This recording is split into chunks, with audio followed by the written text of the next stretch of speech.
This is me. And these are my kids.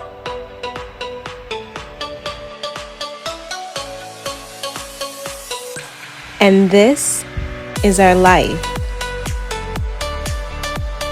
And this is our TikTok. Well, technically it's my TikTok, but you'll see the kids here. You get the gist.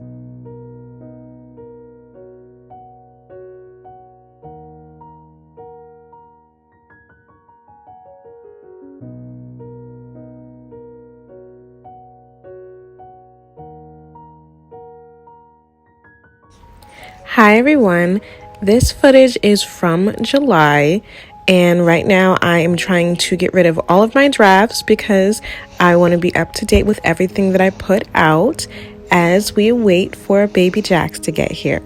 So I'm getting ready to do what I always do, which is take my butt to work. Pre-pregnant, I could get dressed and ready within like 5 to 7 minutes. During my pregnancy, it took me so long just to get dressed that whatever I threw on had to stay on because I didn't have the energy or patience to get it back off. Every evening of the week, I packed Joshua's lunch for ESY for the next day.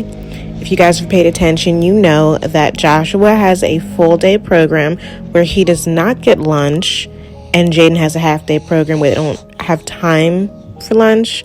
They don't have a lunch period, so he just comes home in the afternoon and has lunch with me.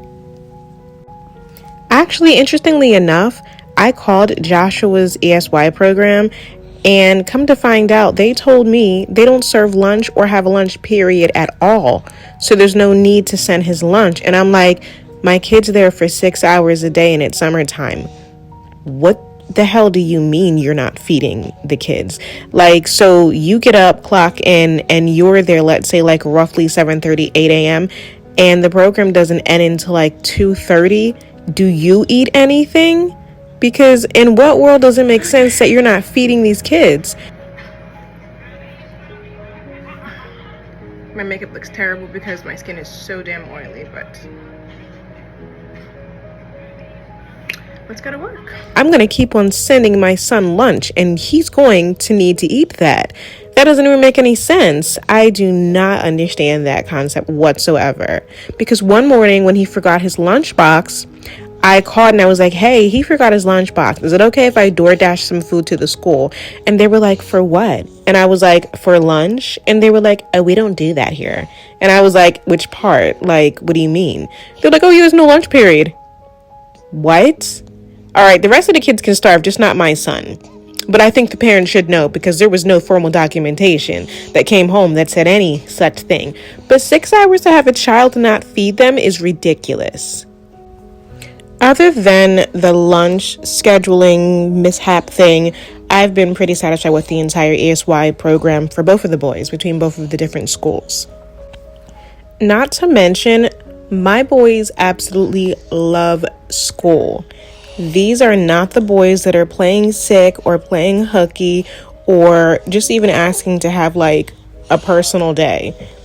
And a personal day is totally fine. If a kid wants to take a mental health day, that is completely fine. I think it's really, really big of a kid to actually say, hey, mom, dad, I don't feel like doing this shit. And mentally, I can't right now. So I really need to actually just stay home and, collect myself, and we should talk. So I'm all for mental health days for kids. Like, this shit is stressful. Like, it's 2024. We're in America. This place actually sucks most of the time.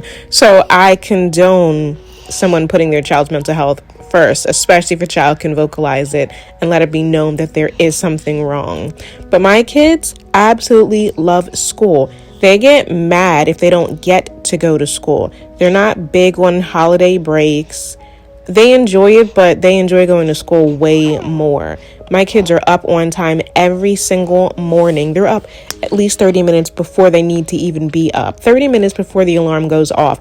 They're up. They're getting their clothes on, they're eating their breakfast, and then they're sitting in the living room looking out the window, waiting patiently for their buses. They love school. I don't know what they do over there. I mean, I've obviously been there for the tours and whatnot and back to school night, But my kids absolutely love the whole entire orchestration of education, and they always have. I've never had to drag my kids out the house. I've never had to force my children onto the bus. I have had to go pick them up for suspension and behavior before, but that's neither here nor there. But outside of that, my children love school. They love to be social. They love seeing their teachers. They love doing the work. They love coming home and showing me their tests. And I love that for them because I hated school. So I love that they're getting the experience that every kid really deserves, because not many kids love school. A lot of kids go to school for their friends. My kids go to school for the entire experience. And I love that for them. I really do. A lot of people probably don't know this, but just because my children are on the spectrum and have autism does not mean that when they go to school that there is not the original curriculum that's followed for their academic needs. They follow the regular school curriculum. They do have one-to-one aides. There is a teacher assistant. Therefore, there is extra help inside of the classroom. But I'm not going to lie. In the beginning, when I became a parent at first, and my kids were getting all these academic awards, I was just like, are y'all just giving these out for free to make people feel good? Or are they really earning these? Yeah, my kids are really earning them. Both my kids have been on the honor roll and have never been off the honor roll. Very impressed as a parent.